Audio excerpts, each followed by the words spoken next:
પ્રભુ ઈસુ ખ્રિસ્તના અતિ ગૌરવી અને પ્રેમાળ નામમાં આપ સર્વને અમે પ્રેમભરી કુશળતા પાઠવીએ છીએ. આજે આ યુટ્યુબના માધ્યમ દ્વારા આપની સાથે વાર્તાલાપ કરવાની અને સંગત પ્રાપ્ત કરવાની જે તક પ્રાપ્ત થઈ છે એના માટે ઈશ્વર પિતાનો પુષ્કળ આભાર માનીએ છીએ. અને આ તક દ્વારા, આ સંગત દ્વારા ઘણા બધા લોકોના જીવનોમાં પવિત્ર આત્મા કાર્ય કરે તેના માટે અમે ખાસ પ્રકારે આ સંગતનું આયોજન કર્યું છે. The United church of northern India એટલે કે ઉત્તર હિન્દની સંયુક્ત મંડળી, જે ભારત દેશના બંધારણ અનુસાર એક માન્ય ધાર્મિક સંપ્રદાય છે, અને ઉત્તર હિન્દની સંયુક્ત મંડળી એ કાયદેસર રીતે મહેરબાન ચેરિટી કમિશનરના કાર્યાલયમાં કાયદેસર રીતે નોંધવામાં આવેલ છે. અમને આપની પ્રાર્થનાઓમાં ધરી રાખશો અને અત્યાર સુધી જે સાથ સહકાર આપ્યો છે, પ્રાર્થનાઓ કરી છે, એ બધા માટે અમે અંતઃકરણપૂર્વક સર્વનો આભાર વ્યક્ત કરીએ છીએ. હવે આજની આ સંગતમાં શાસ્ત્ર અભ્યાસમાં આગળ વધીએ. ઉત્તર હિન્દની સંયુક્ત મંડળી ગુજરાત ચર્ચ કાઉન્સિલ વડીલ સભા કે જેના સિનિયર પાળક રેવરન્ડ શશિકાંત દેસાઈ સાહેબ ભાવનગર મંડળીના પાળક સાહેબ છે, અને તેઓ આજની આ સંગતમાં આપણને આગળ દોરશે. પ્રાર્થના કરીએ. સ્વર્ગીય પ્રેમાળ અને જીવતા પ્રભુ, આજના વચનને માટે અમારા હૃદયોને તમે તૈયાર કરો અને સાથે એ વચન સ્વીકારીને તમારામાં વૃદ્ધિ પામવા અમારી મદદ કરો. તમારો પવિત્ર આત્મા હમ સર્વનો કબજો લે એવી કૃપા આપો.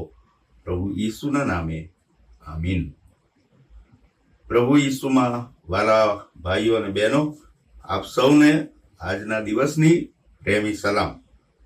શાસ્ત્ર અભ્યાસના આ ભાગમાં આજે આપણે નવા કરારમાંથી લુકની લખેલી સુવાર્તા, તેનો 19મો અધ્યાય, તેની 1 થી 10 કલમો, જેના ઉપર થોડો સમય મનન કરવા માંગીએ છીએ. આ શાસ્ત્ર ભાગની અંદર યરીખો શહેરમાં વસતા જાકી નામના દાણીની વાત અને ઈસુ સાથેનો એનો સંવાદ, એ બંને પ્રસંગને રજૂ કરવામાં આવ્યા છે. યરીખો શહેર એ યરુશાલેમથી 5 મજલ જેટલે દૂર હતું, અને પ્રભુ ઈસુ પોતાના આ સેવા કાર્ય દરમિયાન ઘણી બધી વખત યરીખો થઈને ગયા હતા. પણ આ સમય અને એ પ્રસંગ જ્યારે લખવામાં આવ્યો છે, ત્યારે પ્રભુ ઈસુ એ પોતાની અંતિમ યાત્રા એ કરી રહ્યા છે યરુશાલેમ તરફની, ત્યારનો આ પ્રસંગ છે. અને એમાં આ જાકીનો એક ભાગ ત્યાં આપણને જોવા મળે છે. યરુશાલેમથી યરીખો અને યરીખોથી યરુશાલેમ જતા એ રાજમાર્ગ ઉપર એ ટેક્સ ઉઘરાવનાર તરીકે કામ કરનાર આ જાકીની વાત અહીંયા લખવામાં આવી છે. ટેક્સ ઉઘરાવનારનું કાર્ય એ વેપાર અર્થે જુદા જુદા સ્થળમાંથી આવતા લોકોની પાસેથી એ વેપાર માટે, સરકારને માટેનો ટેક્સ લેવાનું કામ કરતા હતા. ઘણા બધા લોકોની સાથે તેઓ ગેરરીતિ કરતા, છેતરપિંડી કરતા, ધાક ધમકી આપતા. એને કારણે લોકોના મનમાં એ ટેક્સ ઉઘરાવનાર, એ કર ઉઘરાવનાર લોકો માટે જરા પણ માન નહોતું, અને તેથી એ લોકો એમને માનની દ્રષ્ટિએ નહીં, પણ તિરસ્કારની દ્રષ્ટિએ, ઘૃણાની દ્રષ્ટિએ જોતા હતા. અને એવો જ એક આ વ્યક્તિ હતો એ જાકી.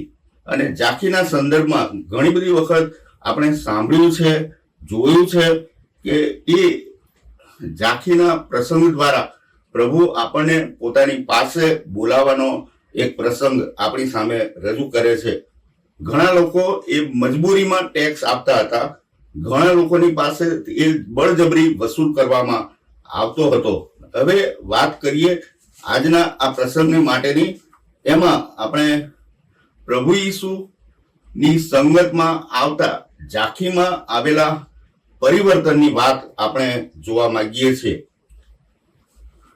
જાકી એ પ્રભુ ઈસુને ઓળખતો નહોતો, પણ પ્રભુ ઈસુ વિશે એણે સાંભળ્યું હતું, એણે એના વિશેની વાતો જાણી હતી, કે એ એક સારો ઉપદેશક છે, સાજાપણું આપનાર છે, ચમત્કારો કરનાર છે, અને એ ઈસુ કેવો દેખાય છે, કેવો છે, એ જોવાને માટે એ પોતાના હૃદયમાં એક ઉત્સુકતા લઈને જીવતો હતો.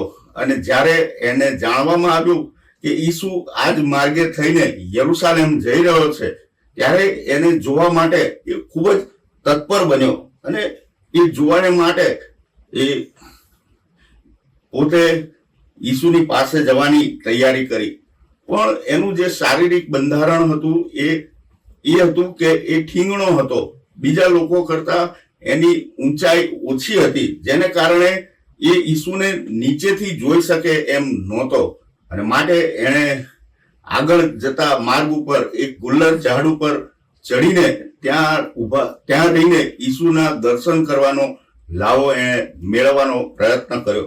અને અહીંયા આપણે શાસ્ત્ર ભાગમાં એ જ વાત વાંચીએ છીએ કે ઈસુને જોવાને માટે એ ગુલ્લર ઝાડ પર ચડી ગયો. અને એ માર્ગે આગળ આવતા ઈસુ જ્યારે એની પાસે થઈને નીકળે છે, ત્યારે ઈસુ ઊભા રહે છે અને ઝાંખીને કહે છે કે તું નીચે ઉતરી આવ.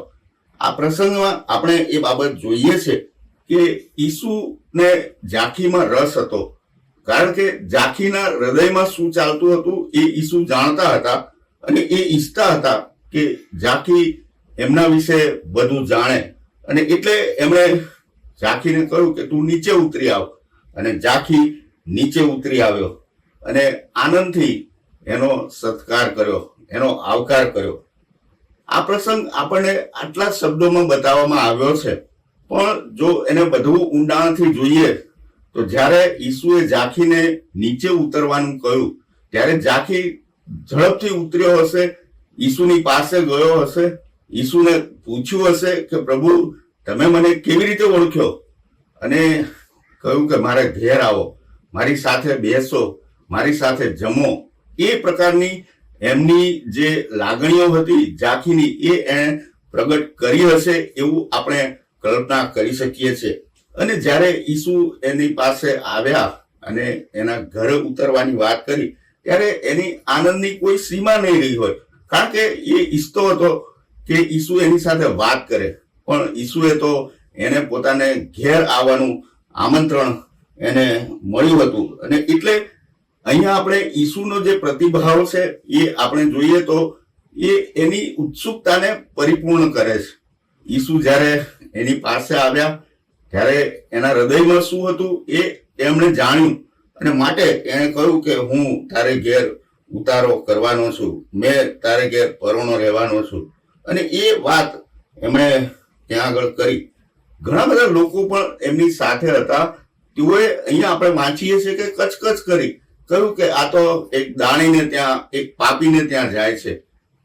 એક પવિત્ર માણસ, એક સત્પુરુષ, એક એવી વ્યક્તિ કે જે સારો બોધ આપે છે, ચમત્કારો કરે છે, સાજાપણું આપે છે, એવી વ્યક્તિ એ આવા પાપી વ્યક્તિને ત્યાં, જે લોકોની પાસેથી બળજબરી ટેક્સ ઉઘરાવે, બળજબરી લોકોની સાથે એવું વર્તન કરે કે જેથી લોકોમાં એનું માન ન રહે, એવી વ્યક્તિને ઘરે ઈસુ શા માટે જાય? ઈસુએ શા માટે ત્યાં જવું જોઈએ? પણ ઈસુના હૃદયમાં જે બાબત હતી એ કોઈ જાણતું નહોતું. અને તેથી જ્યારે ઈસુએ એના ઘરે જવાની તૈયારી બતાવી, ત્યારે અહીંયા લખ્યું છે કે જ્યારે ઈસુની પાસે એ આવ્યો ત્યારે એણે કબૂલ કર્યું, પસ્તાવો કરીને કહ્યું કે પ્રભુ હું મારી સંપત્તિનો અડધો ભાગ દરિદ્રીઓને આપું છું. જો અન્યાયથી મેં કોઈનું કંઈ પડાવી લીધું હોય તો હું તેને 100 ગણું પાછું આપીશ.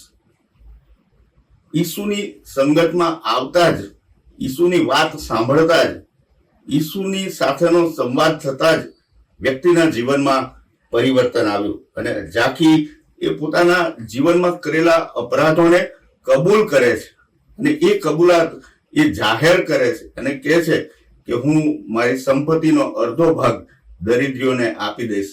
કોઈ પણ શ્રીમંત માણસને પોતાની સંપત્તિ વહેંચવાનું કદાચ નથી ગમતું. એ કદાચ થોડું ઘણું દાન આપીને કે મદદ કરીને છૂટી જાય. પણ અહીંયા આપણે ઝાંખીના જીવનમાં ઈસુની સંગતમાં આવતા જે પરિવર્તન જોવા મળ્યું તે તો એ હતું કે એણે પોતાની સંપત્તિનો અડધો ભાગ એ દરિદ્રીઓને આપવાની તૈયારી બતાવી અને સાથે એ પણ કર્યું કે જેઓનું મેં અન્યાયથી પડાવી લીધું છે તેઓને હું 4 ગણું પાછું આપીશ. બહુ મોટું સેક્રિફાઈસ અહીંયા ઝાંખીના જીવનમાં આપણે જોઈએ છે. ઝાંખી એ બાબત કહેવા માંગે છે કે મેં અન્યાય કર્યો છે, મેં પાપ કર્યું છે, હું બળજબરીપૂર્વક લોકોની પાસેથી નાણાં ઉઘરાવતો હતો અને એ હું પાછું આપવા માટેની તૈયારી બતાવું છું. વાલાઓ, આ ઈસુની સંગતમાં આવવાનું પરિણામ છે. અને અહીંયા સાથે એ પણ જોઈએ છે, છેલ્લે પ્રભુ ઈસુ કહે છે કે આજ આ ઘરે તારણ આવ્યું છે. તારણ એટલે ઉદ્ધાર, પાપોની માફી, ક્ષમા, અનંત જીવન, જીવનની શાંતિ, આનંદ, એ બધું એ એના જીવનમાં આવ્યું છે. અને આજ આ ઘરે તારણ આવ્યું છે એ શબ્દોમાં ઝાંખીના જીવનમાં જે કંઈ જૂના સમયની બાબતો હતી, જૂનું માણસ પણ હતું, એ દૂર થયું છે અને એ નવો વ્યક્તિ બન્યો છે. નવું માણસ પણ એનામાં કામ કરી રહ્યું છે. એ એમણે અનુભવ્યું અને કહ્યું કે આજ આ ઘરે તારણ આવ્યું છે, કારણ કે તે પણ ઇબ્રાહિમનો દીકરો છે. વાલાઓ, ઇબ્રાહિમના દીકરા હોવું એટલે શારીરિક રીતે નહીં પણ આત્મિક રીતે, કારણ કે ઉત્પત્તિના પુસ્તકમાં એના વિશે કહેવામાં આવ્યું છે. અને સાથે રોમિયોના પત્ર 4થા અધ્યાયની 17મી કલમમાં પણ એ કહેવામાં આવ્યું છે કે દરેક વ્યક્તિ જે ઈશ્વર પર વિશ્વાસ કરે છે તે વિશ્વાસમાં ઇબ્રાહિમનો દીકરો બને છે. ઝાંખીના જીવનમાં પણ આ બન્યું. એને પણ એ વિશ્વાસનો વારસો મળ્યો, એ અનંત જીવનની ખાતરી મળી. અને વાળાઓ, એ બાબત આપણને એ ઉત્તેજન આપે છે કે જો આપણા જીવનમાં પણ આપણે કરેલા અન્યાયોને આપણે કબૂલ કરીએ છીએ, એને છુપાવતા નથી, તો ઈશ્વર એની માફી આપે છે, એનો આનંદ આપણને આપે છે. નીતિવચનના પુસ્તકમાં નીતિવચનોનો લેખક કહે છે કે જે કોઈ પોતાના અન્યાયો છુપાવે છે તેનો નાશ થશે, પણ જે કોઈ એને કબૂલ કરે છે અને છોડી દે છે તેને અનંત જીવન મળે છે.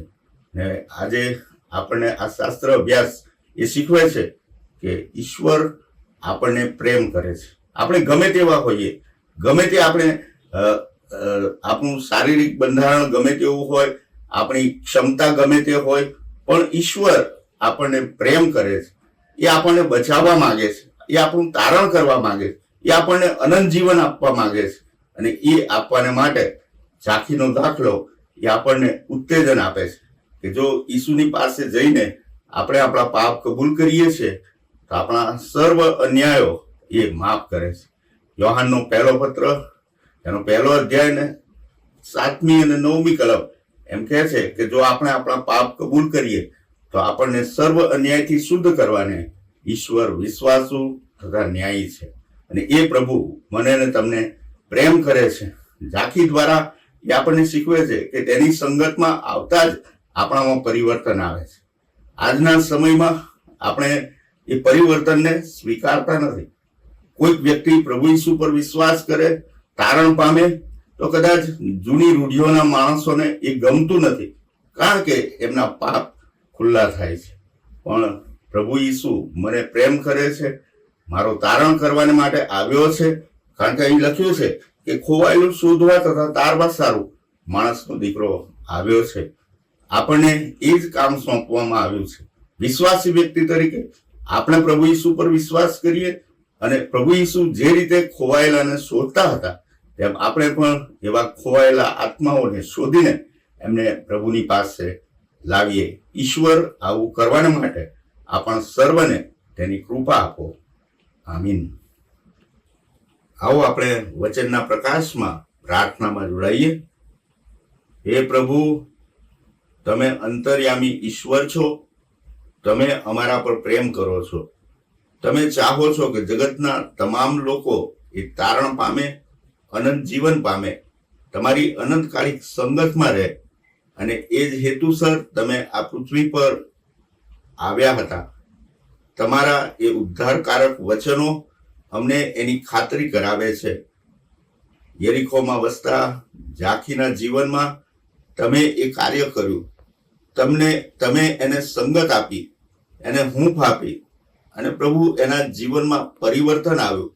એણે પોતાના પાપોનો પસ્તાવો કર્યો, કબૂલાત કરી, અને એ સાથે સમર્પણ સાથે જે કંઈ એણે મેળવ્યું હતું એ પરત આપવાની અને દાન કરવાની એની જે ઈચ્છાઓ એણે જાહેર કરી, એ એના તારણનું કારણ બન્યા.